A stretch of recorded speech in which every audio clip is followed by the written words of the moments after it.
Dating child star na si Isabel Lenlen Frial, ganito na pala kaganda ngayon. Isa sa mga pinaka-cute na child stars noon, si Isabel Frial, na mas kilala bilang Lenlen, ay talaga namang nagmarkas sa mga puso ng manonood. Kilala siya mula sa children's show na Tropang Pochi, kung saan hinangaan ang kanyang singkit na mata, nakakatuwang personalidad at ang kanyang likas na charm bilang isang performer. Unang nasilayan si Isabel sa teleseryeng Bantatay noong 2010 kasama sina Raymart Santiago, Jelly de Belen, Crystal Reyes at Renz Valerio. Dahil sa kanyang natural na kakulitan at talento, agad na nasundan ito ng isa pang proyekto, ang 2011 drama sports series na Football Elite.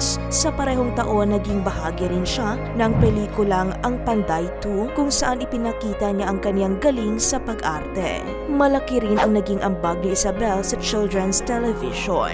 Sa programang Tropang Pochi, nakasama niya ang mga bigating kapuso stars ngayon gaya ni Bianca Umali, Ella Cruz at Migs Cuaderno. Ang kanyang husay sa pagganap ay nagbigay daan para maging bahagi siya ng iba't ibang teleserye, kabilang na ang fantasy comedy series na Alice Bungisngis and Her Wonder Wallis noong 2012 at ang hit drama na Legacy, kung saan tinagurian siyang Young Heart Evangelista dahil sa kanyang mestiza looks. Isa sa mga highlight ng kanyang career ay ang makatrabaho ang kanyang iniidolo na si Barbie Forteza sa Parowa Ang Kwento ni Mariposa. Dito ginampanan niya ang papel ni Pau Pau at muling ipinamalas ang kanyang likas na talento. Habang nagdadalaga, nagpatuloy si Isabel bilang teen actress, madalas na gumaganap bilang kaibigan ng bida o minsan ay isang kontrabida, tulad ng kanyang role sa 2014 comedy drama series na My BFF. Huling napanood si Isabel sa primetime series na First Tiyaya, kung saan ginampanan niya ang papel ng isang schoolmate ni Nina, ang karakter ni Cassie Legaspi at Jonas na ginampanan naman ni Joaquin Domagoso.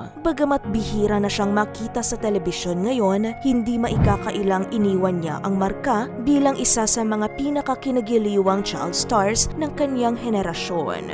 Ngayon, labis na namangha ang kanyang mga fans sa glow-up transformation ni Isabel. Sa kanyang Instagram account, makikitang ang ngayon 19-year-old na si Lenlen ay isa ng ganap na dalaga, mestisang-mestisa at blooming sa kanyang natural na kagandahan.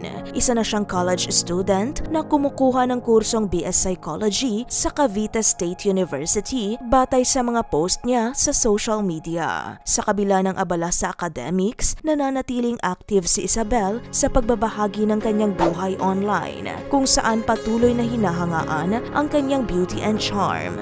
Isa ka rin ba sa namangha sa glow up ni Isabel Frial?